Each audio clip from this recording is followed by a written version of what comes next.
વડોદરા ખાતે કેજરીવાલના નિવેદન બાદ સાવલી ધારાસભ્યની તીખી પ્રતિક્રિયા। વડોદરા ખાતે આમ આદમી પાર્ટીના નેતા અરવિંદ કેજરીવાલ દ્વારા આપવામાં આવેલા નિવેદન બાદ ગુજરાતના રાજકારણમાં ગરમાવો જોવા મળ્યો છે। ખાસ કરીને સાવલી ધારાસભ્ય કેતન ઇનામદારે કેજરીવાલના નિવેદન પર કડક પ્રતિક્રિયા વ્યક્ત કરી છે। કેતન ઇનામદારે જણાવ્યું હતું કે અરવિંદ કેજરીવાલે આપેલું નિવેદન માત્ર ને માત્ર રાજકીય રોટલા શેકવા માટે છે।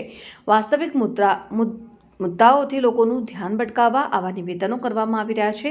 તેમણે વધુમાં કહ્યું કે ગુજરાતની જનતા હવે આવા નિવેદનોને ગંભીરતાથી લેતી નથી અને વિકાસ તથા કામગીરી આધારિત રાજકારણમાં વિશ્વાસ રાખે છે। ઉલ્લેખનીય છે કે વડોદરા ખાતે કેજરીવાલના નિવેદન બાદ રાજ્યના વિવિધ નેતાઓ દ્વારા પ્રતિક્રિયાઓ સામે આવી। કેજરીવાલજીનું નિવેદન માત્ર રાજકીય રોટલા શેકવાનું નિવેદન છે।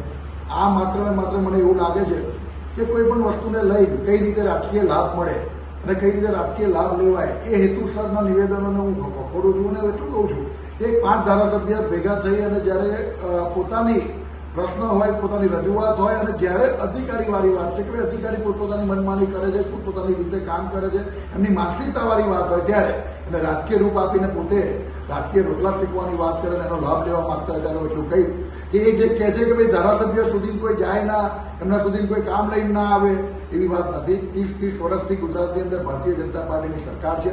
13 વર્ષથી હું અમારી ત્રીજી ટર્મ છે ધારાસભ્ય તરીકે, હું 13 વર્ષથી પોતે મારા વિસ્તારનું પ્રતિનિધિત્વ કરું છું ત્યારે કરોડો રૂપિયાના કામો મારા વિસ્તારની અંદર આવ્યા છે। અધિકારીની માનસિકતા અને અધિકારીની કામ કરવાની પદ્ધતિનો વિરોધ હોઈ શકે। ગુજરાત સરકારની કામગીરી પ્રજા જાણે છે, પ્રજાલક્ષી કાર્યો થયા છે અને હજુ પણ અમને વિશ્વાસ છે કે આના કરતાં પણ સારા એવા કામો અમારા સરકારની અંદર થવાના છે।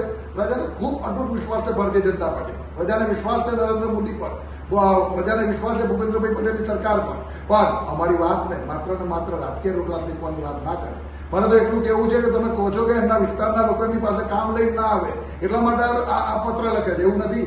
કેજરીવાલજીને મારું જાહેર આમંત્રણ છે, મારી સાવલી વિધાનસભાની અંદર આવો, તમે પણ એક સભા કરો ને અમારા પ્રજાના અમારા પ્રત્યેનો જે સમર્પિતતા છે, પ્રજાની અમારી પ્રજા પ્રત્યે જે સમર્પિતતા છે એને પણ એક વાર જુઓ, તમને પણ ખબર પડે કે ભારતીય જનતા પાર્ટીના ધારાસભ્ય તરીકે મારા વિસ્તારના લોકોનો મેં કેટલો પ્રેમ જીત્યો છે।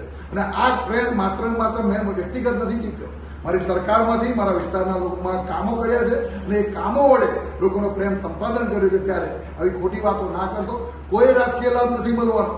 ચૂંટણીઓ આવ્યા પછી તમે પાછા ઈવીએમની જ વાતો કરવાના અને ઈવીએમ આમ છે, ચૂંટણીઓ લોકશાહી પદ્ધતિથી થતી નથી એમ કરીને તમે માત્ર ને માત્ર પ્રજા પર જ દોષનો ટોપલો અને સરકારને ગમે તે રીતે કઈ રીતે બાનમાં લેવી। પણ આ વસ્તુ એવી છે કે તમારી વાત માત્ર તમારા પૂરતી છે, તમારી વાત સ્થાનિક સ્વરાજ્યની ચૂંટણીને લઈને છે, પણ પ્રજાના કામ માટેની જ્યારે વાત હોય અમારી સરકાર ખૂબ પોઝિટિવ લે છે। આવનારા દિવસોની અંદર એના પરિણામો પણ મળતા રહેશે અને સ્થાનિક સ્વરાજ્યની ચૂંટણીની અંદર ભારતીય જનતા પાર્ટીનો જ્વલંત વિજય થશે અને ફરી પાછા આપ દિલ્હી જતા રહેશો એવું મને ચોક્કસ ખાતરી છે। આ મારું આપનું જે નિવેદન છે અને મીડિયાના મિત્રો જે મને પૂછી રહ્યા છે આ મારો જવાબ છે।